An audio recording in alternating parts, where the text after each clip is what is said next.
Doctor साहब, बाहरी चोटों का तो मैंने इलाज कर दिया है। लगता है कोई गहरा सदमा पहुंचा है, इसलिए होश नहीं आ रहा।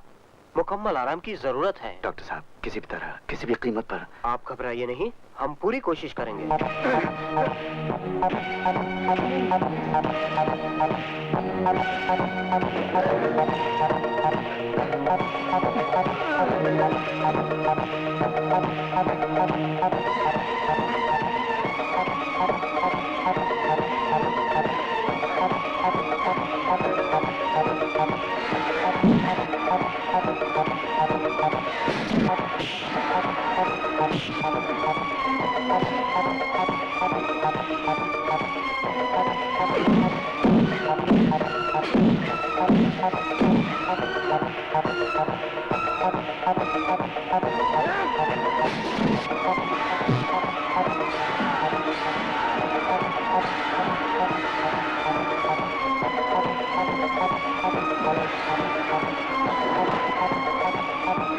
अगर तुम ये नेगेटिव ले भी गए तो क्या मेरी जबान बंद हो जाएगी?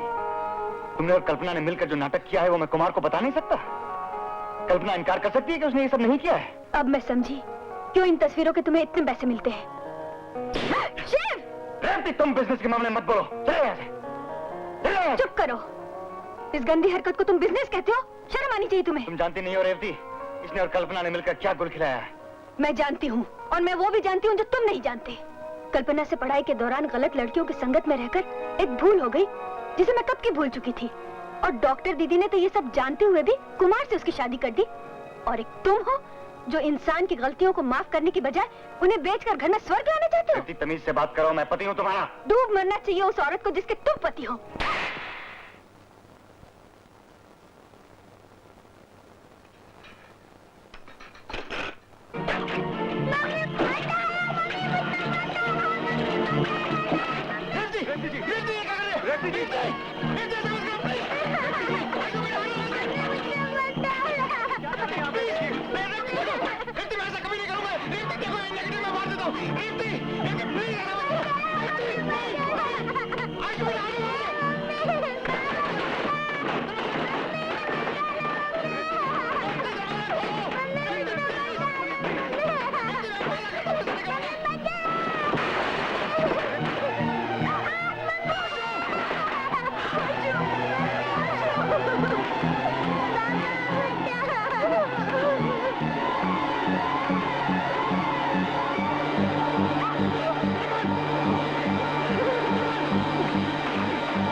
आशु,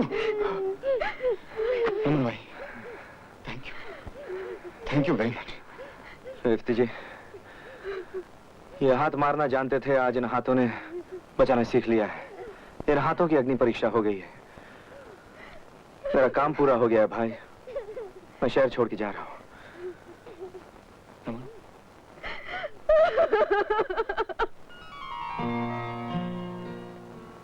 नर्स, मेरे पति कहाँ हैं?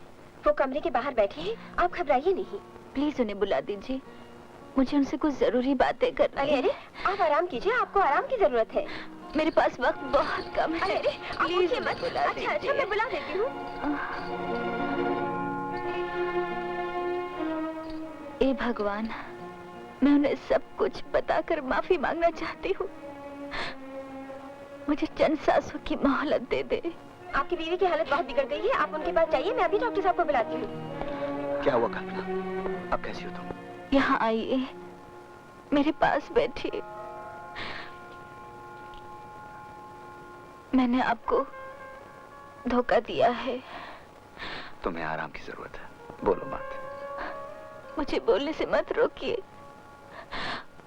अगर अब भी मैंने अपनी भूल स्वीकार नहीं की तो फिर शायद कभी नहीं कर पाऊंगी। ये तुम कैसी बातें कर रही हो कल्पना? मैं जानती हूँ, जब मैं सच बता दूंगी तो आपके दिल में मेरे लिए थोड़ी सी भी जगह नहीं रहेगी। आप मुझसे नफरत करने लगेंगे। लेकिन अब मुझे उसकी कोई परवाह नहीं। मेरे बाद बबलू के पिता भी आप हैं और माँ भी। बबलू का ख्याल रखना। तुम्हें ये सब कुछ कहने की जरूरत नहीं। तुम्हें कुछ नहीं हुआ, तुम बिल्कुल ठीक हो जाओगी। मरने से पहले मैं अपना पाप स्वीकार करना चाहती हूँ, जिसे छुपाकर मैंने आपकी जिंदगी में दुख भर दिए थे। शादी से पहले मैं गुमराह हो गई थी, यही ना? मुझे सब मालूम है कल्पना। हाँ। जब मैं पहली बार तुम्हें देखने आया था, तब मैंने तुम्हारी और दीदी की सारी बातें सुन ली थी। हाँ, जब मुझे मालूम हुआ कि जिस लड़की से मैं शादी करने वाला हूँ वो एक बार गुमराह हो चुकी है, तो एक पल सोच में ही पड़ गया। फिर ऐसा ख्याल आया कि तुम जैसी मासूम लड़की से अगर अनजाने में कोई भूल हुई भी हो तो क्या उसे भुलाया नहीं जा सकता? उस भूल को तुम दीदी के सामने मान चुकी थी और दीदी ने भी तुम्हें अपनाया था। और सच बात तो ये है कि मैं तुम्हें दिल से चाहने लगा था। शादी की पहली रात को ही मैंने अपनी सेक्रेटरी का नाम लेकर तुम्हें एक झूठी कहानी सुनाई थी, ताकि तुम शर्मिंदगी महसूस ना करो और तुम अपना अतीत खुद मुझे बता सको। मगर तुम ऐसा ना कर सकी। शायद तुमने मुझे सच के काबिल ही नहीं समझा। अगर उस वक्त मैं तुमसे ये कहता कि मुझे तुम्हारे बारे में सब कुछ मालूम है, तो जिंदगी भर के लिए मेरे और तुम्हारे बीच एक लकीर खिंच जाती। 5 साल तक तुमने मेरा हर पल इतने सुखों से भर दिया कल्पना, जो शायद बाद में मेरे नसीब में नहीं थे। अचानक तुम मुरझाने लगी। एक दिन पता चला कि तुम किसी से डरती हो, किसी को पैसे देती हो। उसी का पता लगाने के लिए मैंने बबलू से पूछताछ की। कल्पना, इतनी सी भूल जो हुए परसों बीत गए, उसकी सजा तुम मुझे आज देना चाहती हो? मुझे इस दुनिया में अकेला छोड़कर जाना चाहती हो?